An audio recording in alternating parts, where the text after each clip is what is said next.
நமஸ்காரம் நண்பர்களே. என் கணவர் இந்த உலகத்தில் இல்லை. என் ஒரே ஆதாரம் என் மகன். அவன் இளைஞன். எனக்கு தினமும் குளிக்கும் பழக்கம் இருந்தது. எங்கள் வீட்டில் ஒரே ஒரு குளியலறைதான் இருந்தது. அது அறையில் இல்லை, வீட்டின் முற்றத்தில் இருந்தது. நான் அறையை விட்டு அந்த குளியலறைக்கு குளிக்கச் செல்லும் போதெல்லாம் யாரோ என்னை ரகசியமாக பார்த்து கொண்டிருப்பது போல் தோன்றும். ஆனால் என் மகனைத் தவிர வீட்டில் வேறு யாரும் இல்லை. வெளியிலிருந்து யாரும் வர முடியாது. முதலில் நான் இது என் சந்தேகம் என்று நினைத்தேன். ஆனால் மெல்ல மெல்ல நிச்சயமாக ஏதோ தவறு இருக்கிறது என்று நம்பத் தொடங்கினேன். ஆனால் என் மனதில் ஒரே ஒரு எண்ணம் மட்டுமே வந்தது. வீட்டில் நான் மற்றும் என் இளம் மகன் மட்டுமே இருக்கிறோம். அவன் மீது சந்தேகம் வைக்கக்கூடாது. ஆனால் காலம் செல்லச் செல்ல அவனது சில செயல்களை பார்த்தேன். அதனால் என் சந்தேகம் அதிகரிக்கத் தொடங்கியது. ஒரு நாள் அவன் வீட்டில் இல்லாதபோது நான் அவன் போனை எடுத்து பார்த்தேன். அதில் ஒரு வீடியோ இருந்தது. அதை பார்த்ததும் என் கண்களுக்கு முன் இருள் சூழ்ந்தது. அந்த வீடியோவில் தெளிவாக தெரிந்தது, நான் குளியலறையில் குளித்துக் கொண்டிருக்கும்போது அவன். ஹலோ நண்பர்களே, என் பெயர் காயத்ரி. என் வாழ்க்கை பயணம் மிகவும் வித்தியாசமானது. என் திருமணம் நடந்தபோது நான் வெறும் 19 வயதுதான். அப்போது வாழ்க்கையின் சவால்களை பற்றி நான் மிக குறைவாகவே அறிந்திருந்தேன். ஆனால் காலம் செல்ல செல்ல வாழ்க்கையின் ஒவ்வொரு ஏற்றத்தாழ்வையும் எதிர்கொண்டு போராட்டம் மற்றும் அன்பால் எந்த சிரமத்தையும் கடக்க முடியும் என்பதை கற்றுக்கொண்டேன். என்னை விட வயதில் மூத்த மிக நல்ல மற்றும் பொறுப்பான மனிதனுடன் என் திருமணம் நடந்தது. எங்களுக்கு இடையேயான அன்பு மிக ஆழமானது.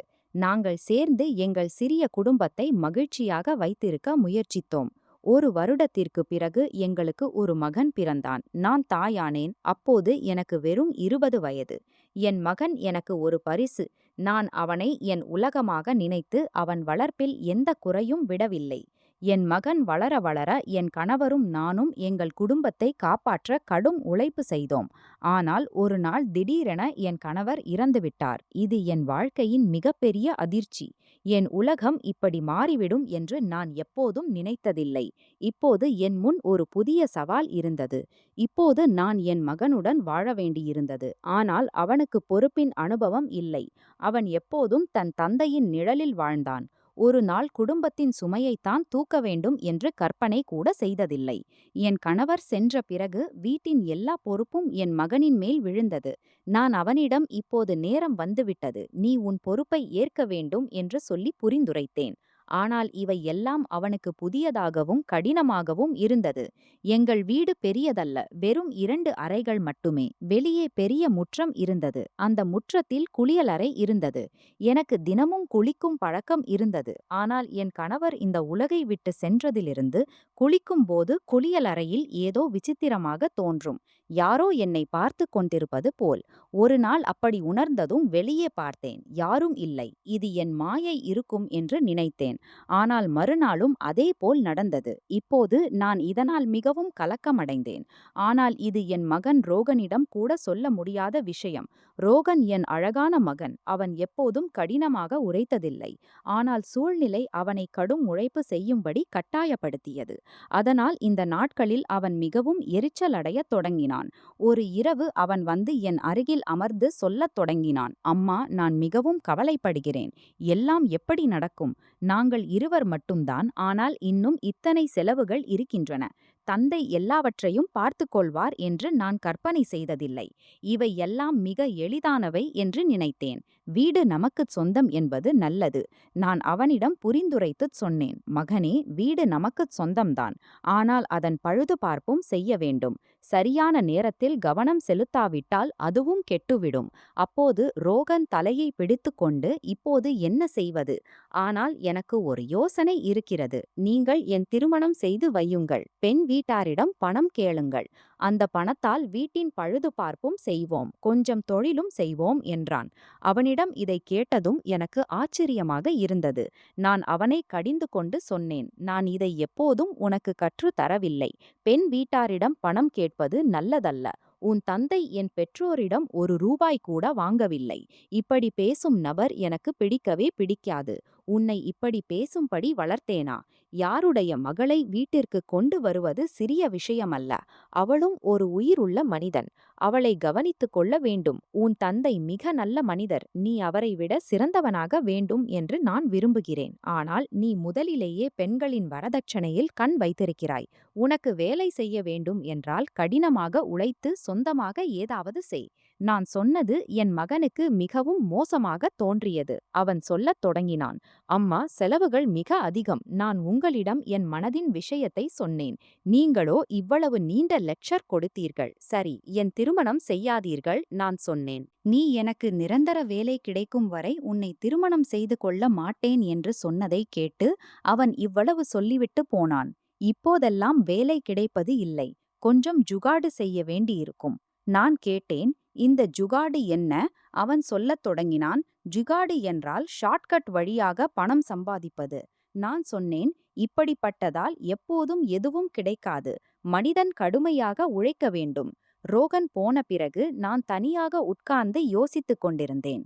இப்போது என் ஒரே மகன் பற்றியும் மட்டுமல்ல, குளியலறையில் எனக்கு ஏற்பட்ட பயம் மற்றும் விசித்திரமான உணர்வு பற்றியும் கவலை இருந்தது. அது உண்மையிலேயே என் பிரம்மமா, அல்லது இந்த குழப்பத்திற்கு வேறு ஏதாவது காரணமா? நான் நினைத்தேன், இதை ரோகனிடம் சொன்னால் அவன் இன்னும் அதிகமாக கவலைப்படுவான். என் கணவர் போன பிறகு நான் மிகவும் தனிமையை உணரத் தொடங்கினேன்.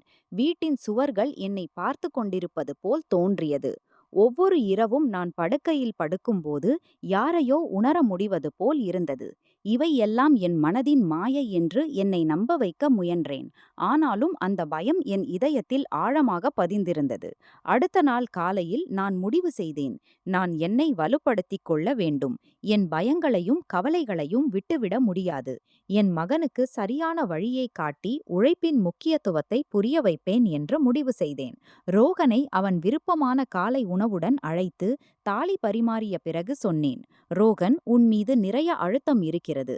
இவை எல்லாம் உனக்கு புதியது என்று நான் புரிந்து கொள்கிறேன். ஆனால் நினைவில் கொள், எந்த பெரிய வெற்றிக்கும் கடுமையான உழைப்பும் பொறுமையும் தேவை. ஷார்ட்கட் வழியாக எப்போதும் எதுவும் கிடைக்காது. ஏதாவது கிடைத்தாலும் அது நீண்ட காலம் நிலைக்காது.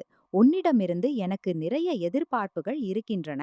நீ சரியான பாதையை தேர்ந்தெடுப்பாய் என்று எனக்கு நம்பிக்கை இருக்கிறது. எவ்வளவு கஷ்டங்கள் வந்தாலும் ரோகன் வெறும் தலையை ஆட்டிவிட்டு காலை உணவு சாப்பிடத் தொடங்கினான். அவனுக்கு நேரம் தேவை என்று எனக்கு தெரியும். ஆனால் ஒரு நாள் அவன் என் வார்த்தைகளை புரிந்து கொள்வான் என்று எனக்கு நம்பிக்கை இருந்தது. மாலையில் நான் குளிக்க குளியலறைக்குச் சென்றபோது மீண்டும் அதே விசித்திரமான உணர்வு ஏற்பட்டது. யாரோ என்னை பார்த்து கொண்டிருப்பது போல் தோன்றியது. இந்த முறை நான் இன்னும் அதிகமாக பயந்தேன். ஏனென்றால் இந்த அனுபவம் இப்போது தினசரி அனுபவமாகிவிட்டது.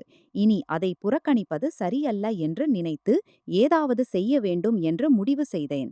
அதனால் குளியலறையின் ஒவ்வொரு மூலையையும் பரிசோதித்தேன். ஆனால் எதுவும் அசாதாரணமாக கிடைக்கவில்லை. இது என் மனநிலையின் தாக்கமாக இருக்கலாம் என்று நினைத்தேன். ஆனால் உண்மையில் அப்படித்தானா? அடுத்த நாள் ஒரு பெண் என்னிடம் வந்தாள். அவள் என் மொபைல் சகோதரி. அவள் முதலாக என் மகனை தன் மடியில் ஏந்தியிருந்தாள். அவன் பிறந்தபோது ஒரு தாதி இருந்தாள். அவள் சொன்னாள், நீ ரோகனுக்கு ஏன் எதையும் புரிய வைக்கவில்லை? அவன் யாருடன் உட்கார்ந்திருக்கிறானோ அந்த மக்கள் சிறிதும் நல்லவர்கள் இல்லை. அவன் நண்பன் என்ன செய்தான் என்று உனக்கு தெரியுமா? நான் சொன்னால் உனக்கும் ஆச்சரியமாக இருக்கும். உன் மகனும் அப்படித்தான் செய்திருப்பான் என்று நான் நினைக்கிறேன். நான் கேட்டேன், உன் சொல்வதன் அர்த்தம் என்ன? அவள் சொல்லத் தொடங்கினாள். அவன் 2 நண்பர்கள் ஒரு பெண்ணுடன். அவள் இன்னும் பேசிக் கொண்டிருந்தபோது அவள் என்ன சொல்ல விரும்புகிறாள் என்று எனக்கு புரிந்தது. நான் சொன்னேன், இல்லை, நீ பொய் சொல்கிறாய். அவள் சொன்னாள், நான் ஏன் பொய் சொல்லப் போகிறேன்? முழு மொஹல்லாவும் இதை அறிந்திருக்கிறது. அதிர்ஷ்டவசமாக இன்னும் உன் மகன் பற்றிய எந்த செய்தியும் வரவில்லை. நான் சொன்னேன், என் மகன் இதை செய்ய முடியாது. அவள் சொன்னாள், நானும் ரோகனை அறிவேன். அவன் அதை செய்ய முடியாது. ஆனால் அவன் இப்படிப்பட்ட கெட்டவர்களுடன் இருந்தால் நாளைக்கே நிச்சயம் ஏதாவது செய்வான். அவன் செய்யாவிட்டாலும் அவன் நண்பர்கள் அவனை குற்றவாளியாக்கி தப்பித்துக் கொள்வார்கள். அவர்கள் மிகவும் பணக்காரர்கள். நம்மை போன்ற ஏழைகளுக்கு என்ன? அவள் சொன்னது முற்றிலும் உண்மை. பணக்காரர்கள் இப்படிப்பட்ட வழக்குகளிலிருந்து தப்பித்துக் கொள்கிறார்கள். ஏழைகள் போலீசின் கையில் சிக்கிவிடுகிறார்கள். ஒருவேளை அதனால்தான் என் மகன் இப்படிப்பட்ட பேச்சுகளை பேசத் தொடங்கியிருக்கலாம். அவன் அடிக்கடி சொல்வதுண்டு, நான் ஜுகார் செய்வேன். ஒரு நாள் அதிகாலையில் நான் குளிக்க குளியலறைக்குச் சென்றேன். அப்போது என் அருகில் யாரோ நிற்பது போல் தோன்றியது. என் முகத்தில் சோப்பு இருந்ததால் கண்களை திறக்க முடியவில்லை. ஆனால் திடீரென யாரோ சுவாசிக்கும் சப்தம் கேட்டது. அருகில் யாரோ மூச்சு விடுவது போல். நான் பயந்து வேகமாக ஆடை அணிந்து வெளியே வந்தேன். வெளியே வந்ததும் எதிரே என் மகன் நின்றிருந்தான். அவன் நிலையை பார்த்தால் அவன் ஓடி வந்தது போல் தோன்றியது. அவன் உடனே கேட்டான், "என்ன ஆயிற்று அம்மா? நீ கவலைப்படுவது போல் இருக்கிறாய்." நான் அவனை பார்த்து சொன்னேன், "நீ என்னை விட அதிகமாக கவலைப்படுவது போல் இருக்கிறாய். என்ன ஆயிற்று?" அவன் சொன்னான், "ஒன்றும் இல்லை. நீதான் சொல், என்ன ஆயிற்று?" ஆனால் நான் அவனிடம் என்ன சொல்வேன்? நான் கேட்டேன், "நீ வெளியிலிருந்து வந்தபோது இங்கிருந்து யாரையாவது போகும்போது பார்த்தாயா?" அவன் ஆச்சரியத்துடன் கேட்டான், "இதன் அர்த்தம் என்ன? வீட்டில் யாராவது மனிதன் வந்திருந்தால் நான் அவனை உயிரோடு விடமாட்டேன்." நான் அவனை அமைதிப்படுத்தி சொன்னேன், "முதலில் முழு விஷயத்தையும் கேள்." நான் அவனிடம் சொன்னேன், "யாரோ அருகில் நிற்பது போல் தோன்றியது." முழு விஷயத்தையும் நான் சொல்லவில்லை, ஏனென்றால் நான் வெட்கப்பட்டேன். அவன் சொன்னான், "இல்லை, நான் இப்போதுதான் வெளியிலிருந்து வந்தேன். இங்கே யாரும் இல்லை, தெருவிலும் இல்லை, சுற்றிலும் யாரும் தென்படவில்லை." நான் யோசிக்கத் தொடங்கினேன். யாரும் இல்லை என்றால் நான் உணர்ந்தது என்ன? யாரும் இவ்வளவு வேகமாக ஓடிப்போக முடியாது. ஆனால் சில நாட்களுக்குப் பிறகு இதே போன்ற மற்றொரு சம்பவம் நடந்தது. நான் குளியலறையிலிருந்து வெளியே வந்தபோது என் மகன் மீண்டும் அங்கே நின்றிருந்தான். இது எனக்கு மிகவும் விசித்திரமாக இருந்தது. யாரோ என்னை பார்த்து கொண்டிருப்பது போல் ஏன் தோன்றுகிறது? பிறகு நான் வெளியே வந்தவுடன் என் மகன் எப்போதும் என் முன் நிற்கிறான். என் மகனைத் தவிர இந்த வீட்டில் வேறு யாரும் இல்லை. ஆனால் என் மகன் இதை செய்ய முடியுமா? ஒரு நாள் என் தோழி என்னிடம் வந்து சொன்னாள், "திருப்தி இருக்கிறாள் அல்லவா? அவர்களின் 17 வயது மகள் ரியாவின் வீடியோ வைரல் ஆகிவிட்டது." நான் கேட்டேன், "எப்படிப்பட்ட வீடியோ?" அவள் சொன்னாள், "இப்போதெல்லாம் வைரலாகி பரபரப்பை ஏற்படுத்தும் அந்த வீடியோதான்." நான் சொன்னேன், "இது மிகவும் மோசமான விஷயம். இந்த வீடியோவை யார் வைரல் செய்தார்கள்?" அவள் சொன்னாள், "நான் சொன்னால் நீயும் பைத்தியம் பிடித்து விடுவாய்." நான் ஆர்வத்துடன் சொன்னேன், "சொல்." அவள் எனக்கு ஏதோ சொன்னாள். அதைக் கேட்டு நான் ஆச்சரியத்தில் ஆழ்ந்தேன். இந்த சமூகம் எந்த திசையில் போய்க் கொண்டிருக்கிறது என்று யோசிக்கத் தொடங்கினேன். அவள் சொன்னாள், "ரியாவின் வீடியோவை அவள் கணவரே வைரல் செய்திருக்கிறார். இருவரும், ரியாவும் அவள் கணவரும், இந்த விஷயத்தில் சம்பந்தப்பட்டிருக்கிறார்கள். அவர்கள் இந்த வீடியோவை லட்சக்கணக்கான ரூபாய்க்கு விற்றுவிட்டார்கள். சில நாட்களுக்குப் பிறகு மக்கள் அவளை மறந்து விடுவார்கள். யாராவது கேட்டால் அந்த வீடியோ பொய் என்று சொல்வார்கள்." நான் ஆச்சரியத்துடன் கேட்டேன், "உனக்கு இந்த விஷயம் எப்படி தெரிந்தது?" அவள் சொன்னாள், "அதை விடு. வெறும் பணம் சம்பாதிக்க ஒரு கணவன் தன் மனைவியின் வீடியோவை வைரல் செய்கிறான். இந்த சமூகம் எந்த திசையில் போய்க் கொண்டிருக்கிறது என்று நமக்கு தெரியாது. நாம் நம் குழந்தைகளை கவனிக்க வேண்டும்." அவளுக்கு பிரியங்கா என்ற இளம் மகள் இருந்தாள். அவள் விரும்பினாள். அவள் திருமணம் என் மகனுடன் நடக்க வேண்டும். எனக்கும் பிரியங்கா மிகவும் பிடித்திருந்தாள். ஒருமுறை நான் ரோகனிடம் இதை பற்றி பேசினேன். அவன் சொன்னான், "பெண் கெட்டவள் இல்லை. ஆனால் அம்மா, அவள் ஒரு நிபந்தனை வைத்திருக்கிறாள். அது எனக்கு பிடிக்கவில்லை. அவளும் நம்மைப் போலவே ஏழை. நாம் பணக்கார குடும்பத்திலிருந்து மருமகளை கொண்டு வர வேண்டும்." நான் அவனுக்கு புரிய வைக்க முயன்றேன். "இப்படி பேசாதே. ஏழைகளின் வீட்டில் ஏழைகளின் மகள்கள்தான் வருகிறார்கள். பணக்காரர்களின் மகள்கள் ஏழைகளின் வீட்டில் நீட்டிக்க முடியாது." என் மகன் இவ்வளவு பேராசைக்காரன் எப்போது ஆனான் என்று எனக்கு புரியவில்லை. நான் அவனிடம் சொன்னேன், "முதலில் நல்ல வேலை தேடு. பிறகு உன் திருமணத்தை பிரியங்காவுடன் செய்வேன். ஆனால் அதிக நேரம் எடுக்க முடியாது. ஏனென்றால் அவளும் இளமையாக இருக்கிறாள். இப்போது உன் அப்பாவும் இந்த உலகை விட்டு போய்விட்டார். இனி நீ எல்லாவற்றையும் பார்க்க வேண்டும். அதனால் யாராவது வேலை செய்தால் நல்லது." என் மகன் சொல்லத் தொடங்கினான், "எனக்கு வேலை கிடைக்கவில்லை. ஆனால் எனக்கு ஒரு வேலை கிடைத்திருக்கிறது. அதில் நிறைய பணம் இருக்கிறது. ஆனால் வேலை கொஞ்சம் தவறானது." நான் கேட்டேன், "உன் அர்த்தம் என்ன? என்ன வேலை? ஏன் கொஞ்சம் தவறு என்கிறாய்? தவறு என்பது தவறு. கொஞ்சம் தவறு என்றால் என்ன?" என் மகன் சொன்னான், "அம்மா, உங்களிடம் சொல்வதற்கு எனக்கு வருத்தம். அப்படி இல்லை, பிறகு சொல்கிறேன்." அவ்வளவு சொல்லிவிட்டு அவன் போய்விட்டான். ஆனால் நான் யோசிக்கத் தொடங்கினேன். ரோகன் தவறான பாதையில் போய்க் கொண்டிருக்கிறானா? அன்று இரவு நான் தூங்க முயன்றேன். ஆனால் அமைதியின்மை இருந்தது. ரோகனின் வார்த்தைகள் என் உள்ளே ஒரு விசித்திரமான பயத்தை உருவாக்கின. ரோகன் என் ஒரே ஆதரவு. இப்போது அவன் பற்றிய கவலை எனக்கு இருந்தது. நான் அவனை மிகுந்த அன்போடு வளர்த்தேன். வாழ்க்கையில் வெற்றி நேர்மையும் உழைப்பும் மூலமே கிடைக்கும் என்று கற்பித்தேன். ஆனால் இப்போது அவன் என் வார்த்தைகளை மறந்து தவறான பாதையில் நடக்கப் போகிறான் போல் தோன்றியது. என் கணவர் போன பிறகு நான் என்னை மிகவும் வலுவாக ஆக்கிக் கொண்டேன். ஆனால் இப்போது ரோகன் பற்றி யோசித்து என் இதயம் பலவீனமாகிவிட்டது. நான் ரோகனை சரியான பாதைக்கு கொண்டு வர முடியுமா? அவள் கணவர் அவள் வீடியோவை வைரல் செய்தார் என்று கேட்டதிலிருந்து அந்த விஷயம் என் இதயத்திலும் புகுந்துவிட்டது. நான் யோசிக்கத் தொடங்கினேன். என்னுடனும் யாராவது இதை செய்ய முடியுமா? யாரோ என்னை அடிக்கடி பார்த்து என் வீடியோவை எடுத்து கொண்டிருக்கிறார்களா? எனக்கு தெரியாமலே அதை பற்றி யோசித்த மாத்திரத்தில் என் இதயம் வலியத் தொடங்கியது. நான் என் முழு வாழ்க்கையையும் என் கணவருடன் மிகவும் நன்றாக கழித்தேன். நான் ஒரு நேர்மையான பெண். இப்போது இந்த வயதில் என்னுடன் இப்படி ஏதாவது நடந்திருந்தால் நான் என்ன செய்திருப்பேன்? என் இளம் மகனுக்கு இவை எல்லாம் யார் செய்கிறார்கள் என்று தெரிந்திருந்தால் அவன் அமைதியாக இருந்திருக்க மாட்டான். இவை எல்லாம் யோசித்து எனக்கு மிகவும் பயம் ஏற்பட்டது. என் வயது இன்னும் வெறும் 33. என் மகன் இளைஞன். நான் அவன் திருமணத்தை செய்ய விரும்பினேன். ஒருமுறை குளிக்கும்போது நான் குளியலறை ஜன்னல் அருகே ஆடையை வைத்திருந்தேன். ஆனால் நான் குளித்துவிட்டு வெளியே வந்தபோது ஆடை அதன் இடத்திலிருந்து நகர்ந்திருந்தது. இன்று நான் பயந்து போனேன். ஆனால் என்னுடன் இவை எல்லாம் செய்பவர் யார்? ஆனால் அதுவும் யோசிக்க வேண்டியது, நான் எந்த நேரத்தில் குளிக்கச் செல்கிறேன் என்று வெளியே உள்ள நபருக்கு எப்படி தெரியும்? ஏனென்றால் நான் ஒரு குறிப்பிட்ட நேரத்தில் குளிக்கச் செல்வதில்லை. சில சமயம் காலையில், சில சமயம் மதியம், சில சமயம் சமைத்த பிறகு. கோடை காலத்தில் நான் ஒரு நாளைக்கு 2 முறை குளிப்பேன். ஏனென்றால் எனக்கு மிகவும் வெப்பம். நான் சுத்தமாகவும் அழகாகவும் இருக்க விரும்புவேன். நான் புரிந்து கொள்ள முடியவில்லை. ஆனால் பிறகு நான் என் மகனிடம் சொல்ல முடிவு செய்தேன். நான் உனக்கு தெளிவாக சொல்லவில்லை என்றாலும் நான் குளிக்கச் செல்லும்போது யாரோ என்னை பார்த்து கொண்டிருப்பது போல் தோன்றுகிறது என்று சொன்னேன். அது ஸ்கைலைட் பக்கத்திலிருந்துதான் என்று எனக்கு சந்தேகம். இதை கேட்டால் என் மகன் பைத்தியம் பிடித்து அது யார், நான் கண்டுபிடித்து விடமாட்டேன் என்று சொல்வான் என்று நினைத்தேன். ஆனால் அவன் பதில் என்னை ஆச்சரியப்படுத்தியது. அவன் வெறுமனே எந்த பிரச்சனையும் இல்லை, உனக்கு வீண் சந்தேகம் இருக்கும். இந்த விஷயத்தை விட்டுவிடு, கவலைப்பட வேண்டாம். இப்படிப்பட்ட காரியத்தை யார் செய்வார்கள்? இந்த எல்லாவற்றையும் மறந்துவிடு என்று சொன்னான். அவன் இவ்வளவு அலட்சியமாக இந்த விஷயத்தை எடுத்துக்கொண்டது எனக்கு ஆச்சரியமாக இருந்தது. அவனிடமிருந்து இப்படிப்பட்ட எதிர்வினை எதிர்பார்க்கவே இல்லை. அவன் மிகவும் கோபக்காரன். அவன் தாயின் விஷயம் வரும்போது இன்னும் அதிகமாக கோபப்படுவான். பெண்கள் வீட்டின் மரியாதை என்பதால் அவன் கோபப்பட வேண்டும் என்று நினைத்தேன். ஆனால் அவன் சிறிதும் கலங்கவில்லை. அவன் கலங்க வேண்டும் என்று எனக்கு தோன்றியது. பின்னர் அவன் ஏன் அப்படி செய்யவில்லை? நான் அவன் தாய். இது பெரிய விஷயம். ஆனால் அவன் என் முன்னால் கவலையின்றி அமர்ந்திருந்தான். அதனால் நானும் மீண்டும் பேசவில்லை. இதை யார் செய்கிறார்கள் என்பதை நானே கண்டுபிடிப்பேன் என்று நினைத்தேன்.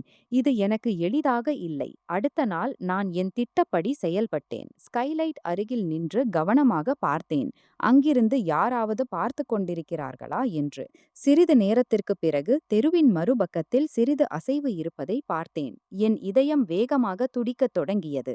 பின்னர் அங்கே நான் பார்த்தது என் கண்களை விரித்தது. ஒரு ஆள் அங்கே நின்று கொண்டு தன் முகத்தை மறைக்க முயன்று கொண்டிருந்தான். அவன் மெதுவாக மேலே ஏறிக் கொண்டிருந்தான், ஸ்கைலைட்டிலிருந்து பார்க்க முயற்சிப்பது போல. என் இதயம் வேகமாக துடிக்கத் தொடங்கியது. நான் வேகமாக என்னை மறைத்துக் கொண்டேன். இப்போது என் சந்தேகம் உண்மை என்பது உறுதியாகிவிட்டது.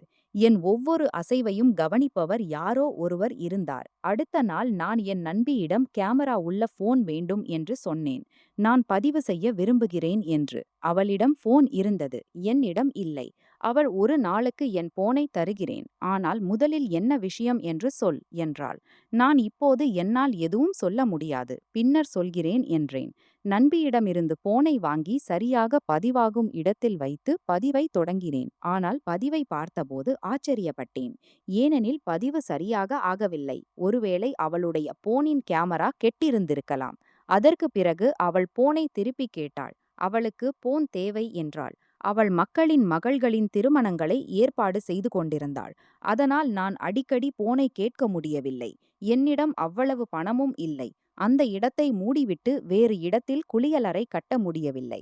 வீட்டின் நிலைமை ஏற்கனவே மோசமாக இருந்தது.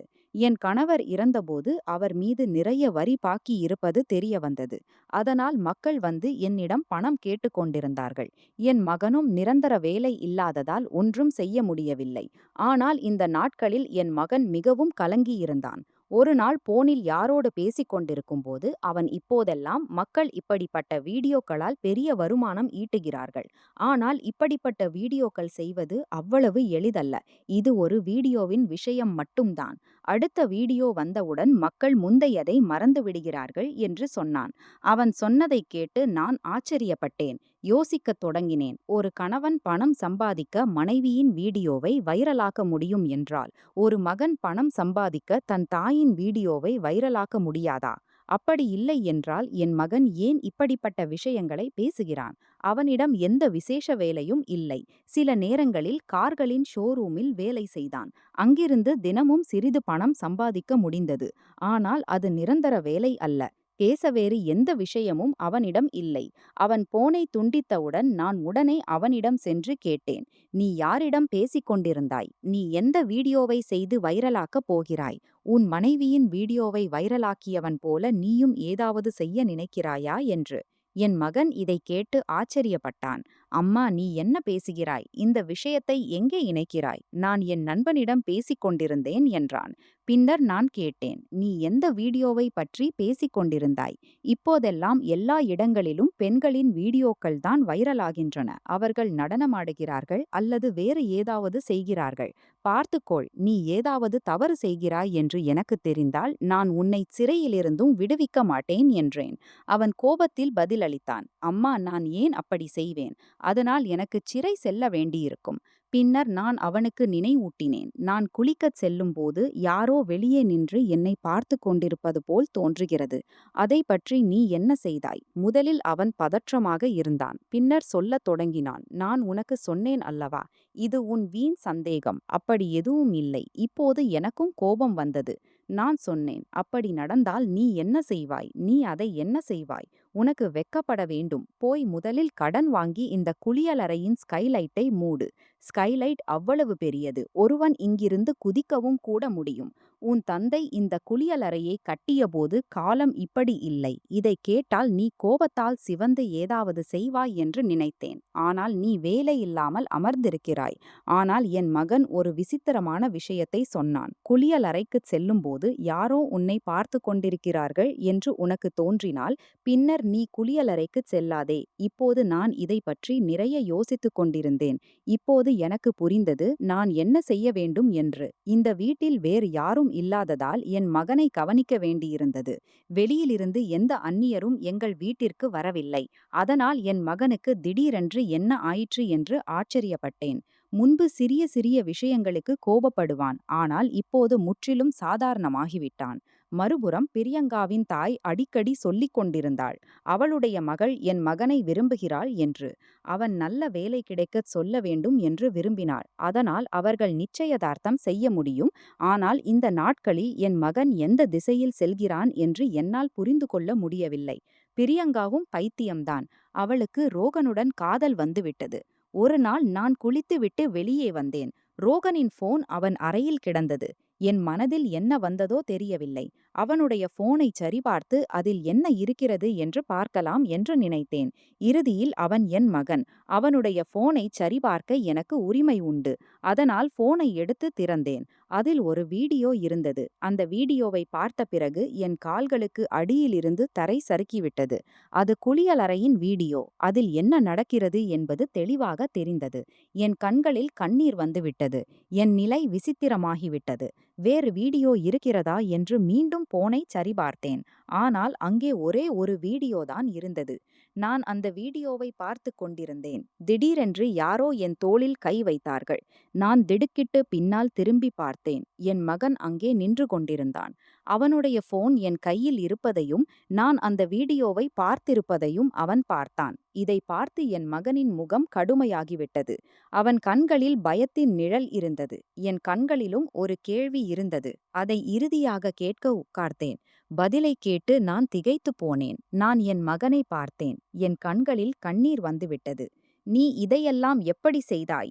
ஏன் செய்தாய்?" என்று கேட்டேன். இப்போது அவன் கண்களிலும் கண்ணீர் வந்துவிட்டது. அவன் கைகளும் கால்களும் கோபத்தால் நடுங்கத் தொடங்கின.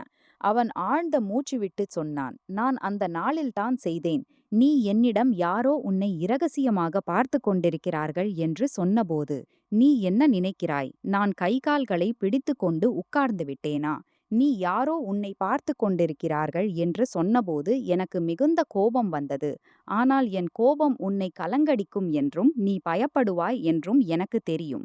அதனால் நான் உனக்கு எதுவும் சொல்லக்கூடாது என்று முடிவு செய்தேன். முதலில் ஸ்கைலைட்டில் ஒரு சிறிய கேமராவை பொருத்தினேன்.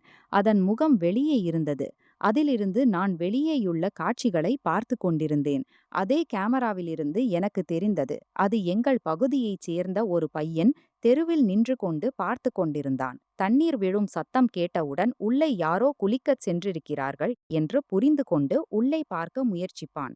நான் அவன் பெயரையும் வீட்டு முகவரியையும் கண்டுபிடித்தேன். எனக்கு தோன்றியது, நான் அவன் வீட்டிற்கே சென்று அவனைச் சுட்டுவிடலாம் என்று. ஆனால் என் நண்பனிடம் பேசியபோது அவன் புரிய வைத்தான், இப்படி செய்வதால் எதுவும் கிடைக்காது என்று.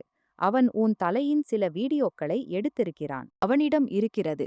முதலில் அந்த வீடியோவை அகற்ற வேண்டும். நான் அவனிடம் பேசிக் கொண்டிருந்தேன். நீங்கள் என் பேச்சை கேட்டபோது நான் பகுதியில் உள்ள சிலருடன் பேசினேன். நாங்கள் அவனை சிகப்பு கையுடன் பிடிக்க விரும்புகிறோம். நாங்கள் அப்படி ஒரு வேலை செய்வோம். அவனுக்கு குளியலறையில் யாரோ குளித்துக் கொண்டிருப்பதாக தோன்றும். அவன் உள்ளே பார்க்க வருவான். அப்போது நாங்கள் அவனை சிகப்பு கையுடன் பிடிப்போம். நான் உங்களை விட அதிக கோபத்தில் இருக்கிறேன். நான் உங்களை விட அதிக அமைதியற்றவனாக இருக்கிறேன். அவனுக்கு பாடம் கற்பிக்க. ஆனால் நான் பொறுமையாக இருக்க வேண்டும். ஏனென்றால் இப்படிப்பட்டவர்களை பிடிப்பது எளிதல்ல. நாங்கள் அவனுக்கு பாடம் கற்பிக்க வேண்டும். அதனால் மீண்டும் யாரும் இப்படி செய்ய துணிய மாட்டார்கள். உங்களுக்கு தெரியும், எங்கள் பகுதியில் ஒரு பெண்ணின் வீடியோ வைரல் ஆனது. அதற்காக எல்லாரும் அவளுடைய கணவன் மீது குற்றம் சாட்டினார்கள். ஆனால் உண்மையில் இந்த வேலையை அதே பகுதியைச் சேர்ந்த ஒரு பையன் செய்திருந்தான். இந்த பையன் மிகவும் மோசமானவன். அவன் பகுதியில் உள்ள பல பெண்களை தொந்தரவு செய்திருந்தான். சில சமயம் பெண்களை துரத்துவான். சில சமயம் வேறு ஏதாவது செய்வான். ஆனால் இந்த முறை அவன் எல்லையை தாண்டிவிட்டான். அந்த பையன் மீது எனக்கு மிகுந்த கோபம் வந்தது. நான் புரிந்து கொண்டேன், நான் என் மகனை பற்றி தவறான கருத்துக்களை உருவாக்கியிருக்கிறேன் என்று. நான் யோசிக்கத் தொடங்கினேன், என் சொந்த மகன் இப்படி ஏன் செய்தான் என்று. அவர் இதை ஒருபோதும் செய்யவில்லை என்றாலும் உள்ளுக்குள் மிகவும் வருத்தமாக இருந்தது. நாம் எல்லாரும் அறிவோம், சமூகம் எந்த திசையில் போய்க் கொண்டிருக்கிறது என்று. ஆனால் என் மகன் மீது எனக்கு பெருமை இருந்தது. இறுதியில் என் மகன் ஒரு திட்டம் தீட்டினான். அந்த மோசமான பையன் ஸ்கைலைட்டை பார்த்தபோது என் மகன் அவனை பிடித்தான். சுற்றில் உள்ளவர்களும் அவனை பார்த்தார்கள். பிறகு எல்லாரும் சேர்ந்து அவனை அடித்து போலீசிடம் ஒப்படைத்தார்கள். அவனுடைய மொபைல் போன்றவற்றை பிடுங்கினார்கள். ஆனால் பின்னர் தெரிந்தது, அதில் எந்த வீடியோவும் இல்லை என்று. இருந்தாலும் அவன் வேறு பல இளம் பெண்களின் வீடியோக்களையும் எடுத்திருந்தான். போலீசார் சொன்னார்கள், அவன் மீது பல வழக்குகள் போடப்படலாம். FIR பதிவு செய்யுங்கள். நாங்கள் அவனை விட மாட்டோம் என்று. இந்த சம்பவத்திற்கு பிறகு நான் குளியலறையின் ஸ்கைலைட்டையும் மூடிவிட்டேன். என் மகனுக்கும் வேலை கிடைத்துவிட்டது. நாங்கள் அவனுடைய திருமணத்தை பிரியங்காவுடன் செய்ய முடிவு செய்தோம். இருவருக்கும் நிச்சயதார்த்தம் ஆனது. இப்போது திருமணம் நடக்கவிருந்தது. ஆனால் இப்போதும் அந்த நேரத்தின் நிகழ்வுகள் நினைவுக்கு வரும்போது எனக்கு கோபம் வருகிறது. இவை எல்லாம் என் ஒரு நண்பி காரணமாக நடந்தது. அவள் உள்ளூர் மக்களிடம் பேசிக் கொண்டிருந்தாள். இப்போது அவளுடைய மகள்தான் என் வீட்டின் மருமகளாக வரவிருந்தாள். ஆனால் அவளுடைய மகள் அவளைப் போன்றவள் அல்ல. என் நண்பி மோசமானவள் அல்ல. ஆனால் அவளுடைய செயல்கள் எனக்கு சரியாக தோன்றவில்லை. என் மகன் இப்படி எதுவும் செய்ய முடியாது. ஆனால் அவள் என் மனதில் பல எதிர்மறை விஷயங்களை உருவாக்கினாள். நான் என் மகனைப் பற்றி தவறாக யோசிக்கத் தொடங்கினேன். நான் எப்படி மறந்துவிட்டேன்? நான் அவனை வளர்த்தேன், அவனுக்கு நல்ல பழக்க வழக்கங்களை கொடுத்தேன் என்று. இப்போது பிரியங்காவும் ரோகனும் திருமணம் செய்து கொள்ளும் நாள் நெருங்கி வந்தது. அதனால் வீட்டில் மகிழ்ச்சியான சூழல் இருந்தது. எல்லாரும் தயாரிப்புகளில் ஈடுபட்டிருந்தார்கள். இந்த நேரத்தில் நான் என் மகனுடன் வெளிப்படையாக பேசினேன். என் மனதில் உள்ள எல்லாவற்றையும் சொன்னேன். அவன் எனக்கு வாக்குறுதி அளித்தான். அவன் ஒருபோதும் யாரையும் பயன்படுத்திக் கொள்ள மாட்டான். தன் பொறுப்புகளை முழுமையாக நிறைவேற்றுவான் என்று. இந்த முழு சம்பவமும் என் இதயத்தில் என்றும் இருக்கும். ஏனென்றால் அது எனக்கு கற்றுக் கொடுத்தது. வாழ்க்கையில் சில சமயங்களில் நாம் நம்முடைய கருத்துக்களையும் சந்தேகங்களையும் அகற்ற வேண்டும் என்று. உறவுகளில் மிக முக்கியமான விஷயம் நம்பிக்கை. நாம் நம்முடைய நெருங்கியவர்களை சந்தேகிக்கும்போது நாம் அவர்கள் மீது மட்டுமல்ல நம் மீதும் கேள்வி எழுப்புகிறோம். நான் என் மகனை தவறாக புரிந்து கொண்டேன். ஆனால் அவன் தன் செயல்களால் என்னை தவறென்று நிரூபித்தான். இப்போது எனக்கு திருப்தி இருக்கிறது.